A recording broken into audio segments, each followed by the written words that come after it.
get to Thunder cover with NewsOK.com and the Oklahomans' Darnell Mayberry. Darnell, before we get to that beatdown in San Antonio last night, I want to talk about a few things Thunder-related. Checking out an article you put out yesterday about Cody Zeller. You've been breaking down some of the bigs coming up in the draft. Looks like an area that this Oklahoma City Thunder team might address. You didn't like Kelly Olynyk, a guy I like, but you like Cody Zeller. I like him more than Kelly Olynyk, that's for sure. I think Cody Zeller's defensive potential is much higher than Olynyk's, and I think he just plays harder.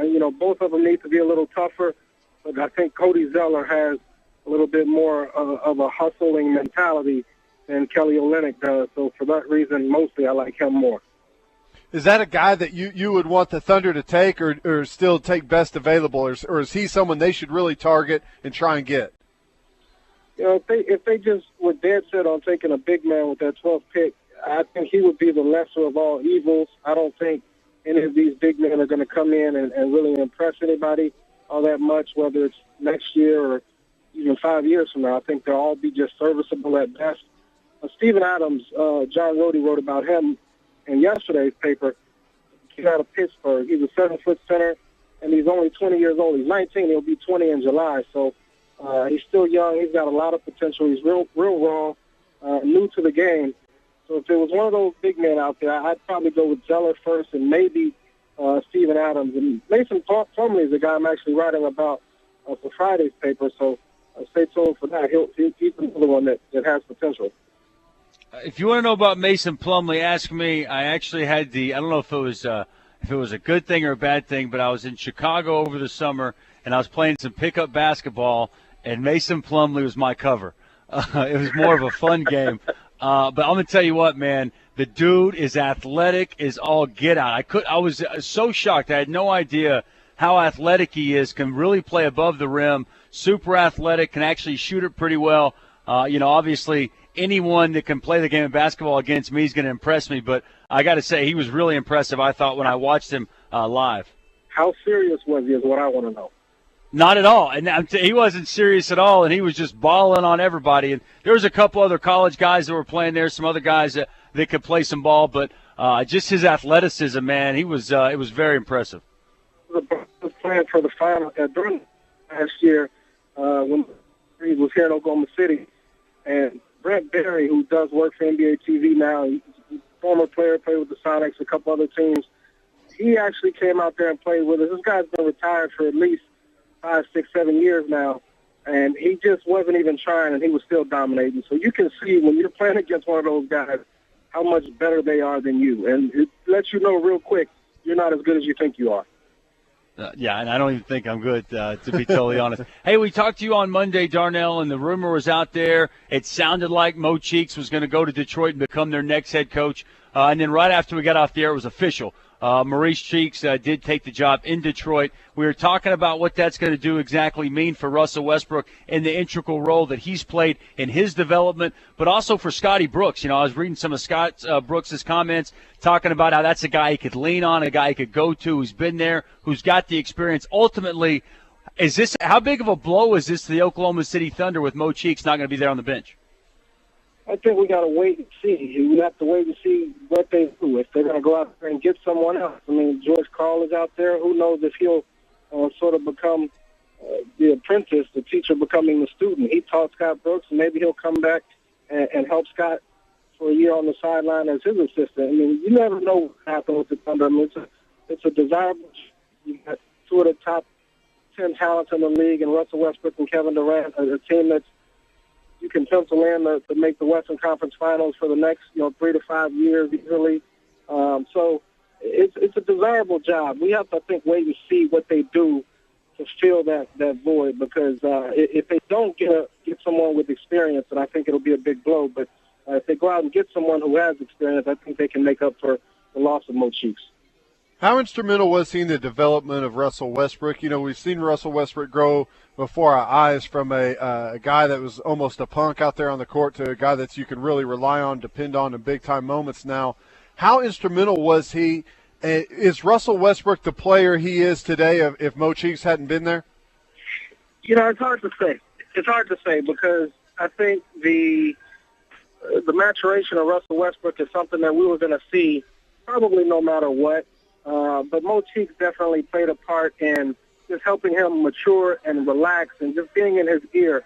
And I think that's one of the things Jenny Carlson did a great job of pointing out in today's paper, that not many people have Russell Westbrook's ear. And the fact that he could get in Russell Westbrook's head and really calm him down and point out the finer things of the game to him, I think that was invaluable, and not everyone can do that. So it'll be interesting to see if they get someone else in here, will he have Russell Westbrook's ear? Do you think that Scott wants that? I mean, since he's had that, a former head coach right there next to him, a guy that he could lean on, do you think that that's something he's going to seek out, a former head coach to put there on the bench next to him? It's hard to say. I mean, this thing could go either way, and there's so many candidates and qualified candidates out there when it comes to, the coaching ranks, that you really can't even begin to predict at this point. I think we just have to wait and see which direction Scott Brooks chooses to go. But I definitely think they'll probably try to do something to get someone in here, just because, generally when they have a loss, whether it's the front office or the coaches, they generally replace those guys. So I would be surprised if they didn't try to replace Mo Cheeks. You're listening to Thunder Cover with NewsOK.com and the Oklahoman's Darnell Mayberry. We'll talk about the NBA Finals and last night's 36-point beatdown of the defending champion Miami Heat. We're hanging out down here in Pauls Valley at the Seth Wadley Auto Group. Come experience the difference right here at I-35 and Exit 72. That's Teddy Lehman. I'm Dusty Dvorak. It's The Rush, and you're listening to the Sports Talk Network.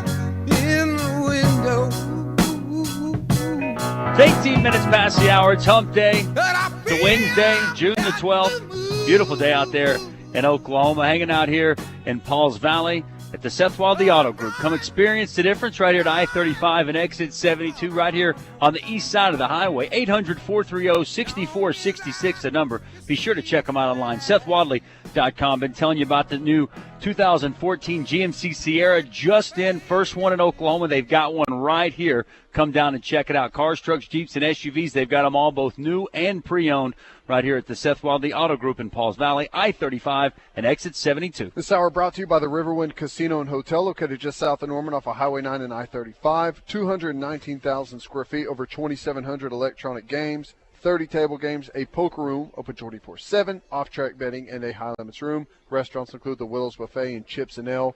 For concert and comedy show reservations, give them a call, 1-877-787-9637. Let's get back to Thunder Cover with NewsOK.com and the Oklahoman's Darnell Mayberry. Darnell, before we get into last night's finals, quickly, we've been talking about this today. Reports are Jason Kidd negotiating with the Brooklyn Nets. And no coaching experience. Obviously, 19-year career, fresh off his career. Like it, love it, hate it. Jason Kidd is the head coach of the Nets. I love it.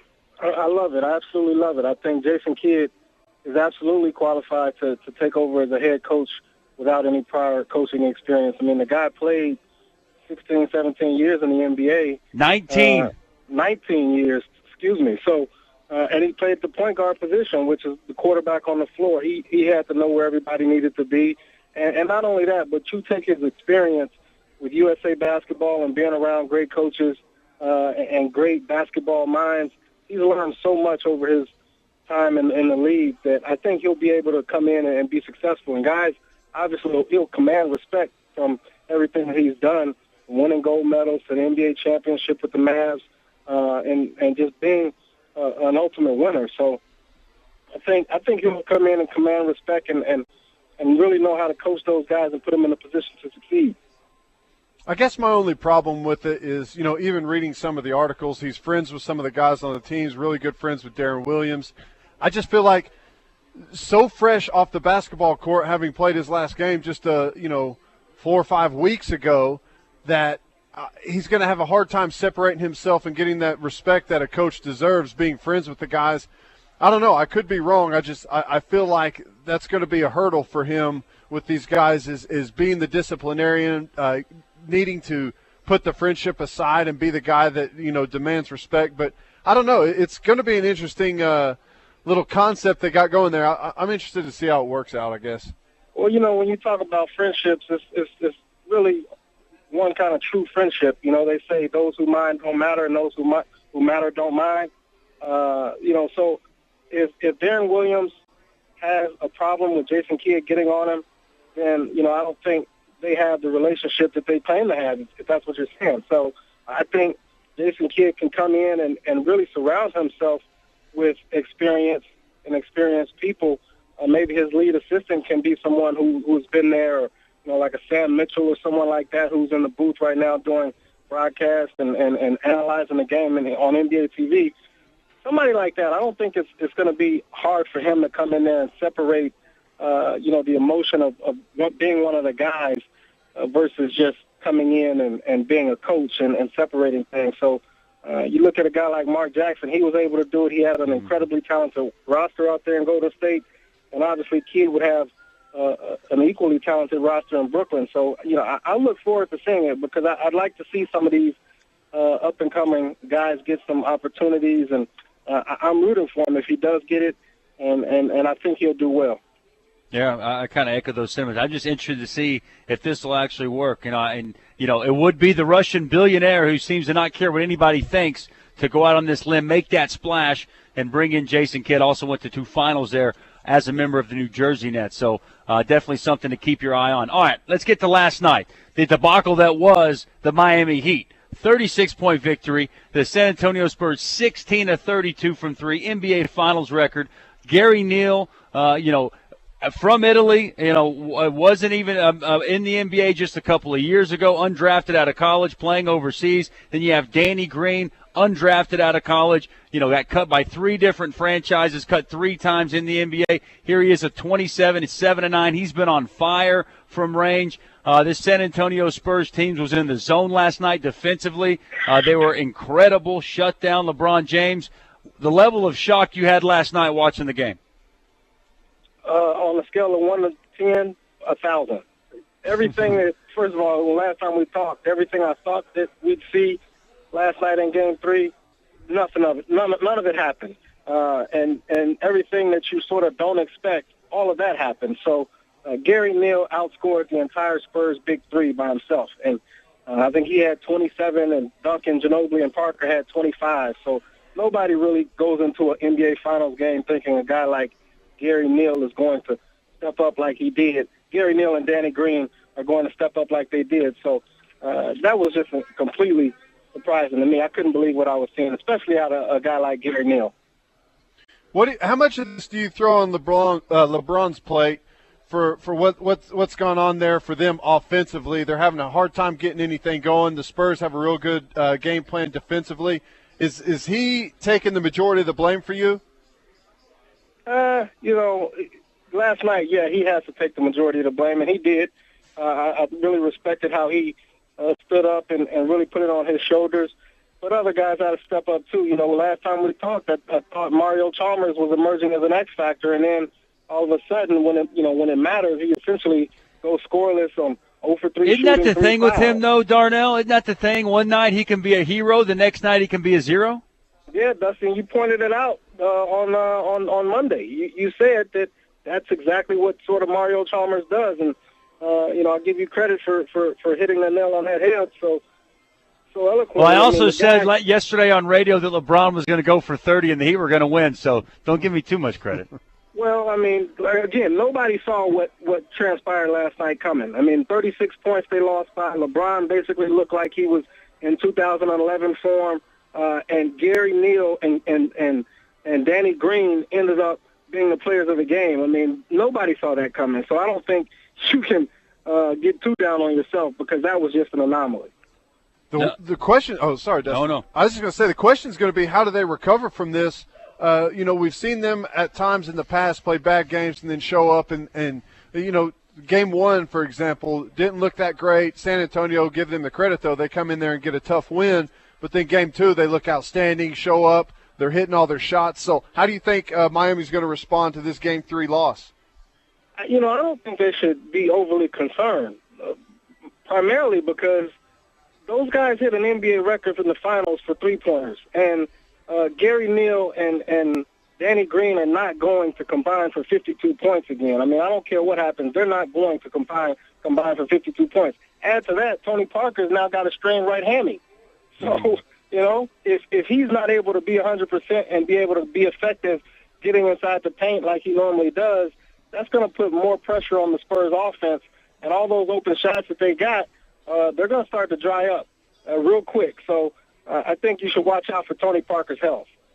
You're listening to Thunder Cover with NewsOK.com and the Oklahoman's Darnell Mayberry breaking down the NBA Finals. You know what worries me, guys, is LeBron James threw 3 games 6 times to the free throw line.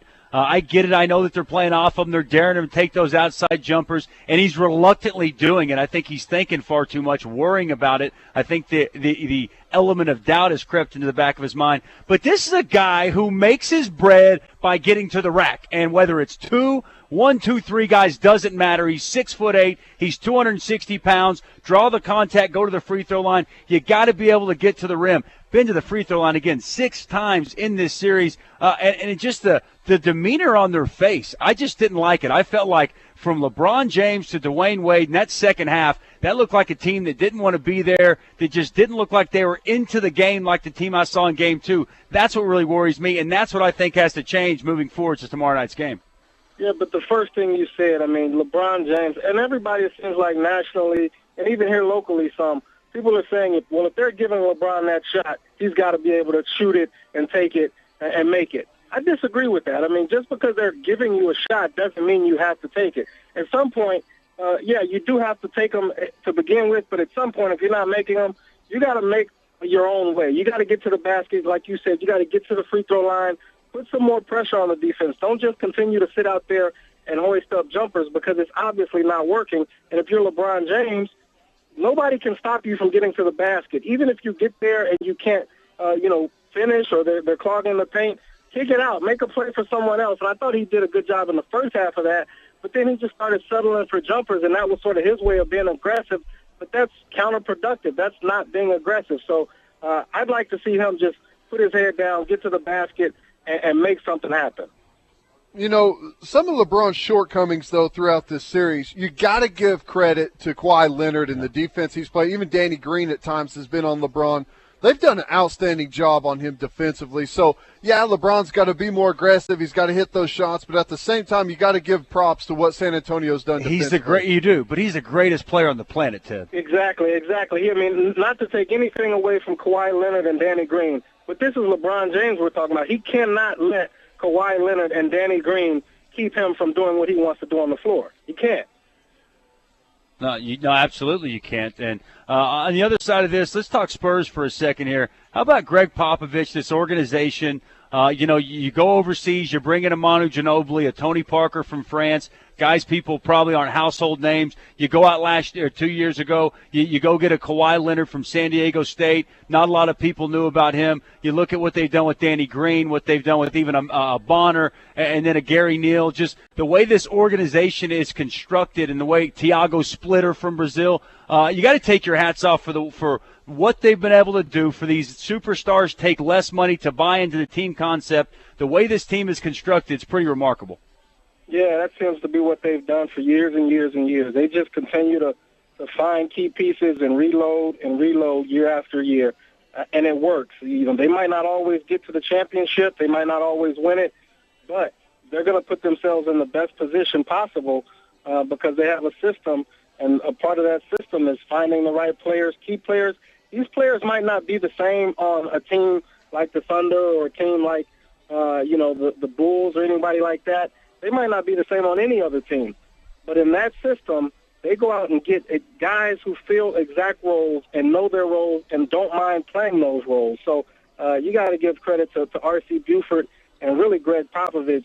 They go out there and get the right players and then put them in positions to succeed. Well, another big part of that, too, though, is that their main guys, their big three, don't get paid that much. They take these pay decreases so they can have the funds able to sign those type of guys. Yeah, and at some point you would hope a team like the Thunder would get there. But when you got Russell Westbrook and Kevin Durant, they're only 24 years old.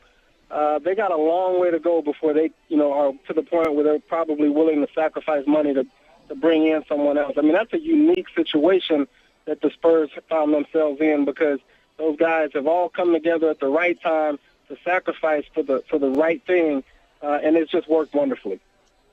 Game 1 was close, came down to the very end. Game 2 was a blowout in favor of Miami, the 8-minute 33-5 run. Game 3 was an absolute massacre in the second half. The San Antonio Spurs ran away with it. What's going to happen in Game 4, Darnell? I think the Heat win. At some point, I'm going to keep picking the Heat to win one of these games in San Antonio, and they got to win one, right? So I'm going to pick the Heat again, just like I did for Game 3, and hopefully it's not going to be – I don't care what happens, but I don't want to see another 36-point drubbing or even a 19-point blowout. So hopefully we'll see a much more competitive game. The last 2 games, we saw competitive games for 2.5 quarters, and then all of a sudden the third quarter ended up deciding it. So I'm going to say whoever wins the third quarter wins Game 4.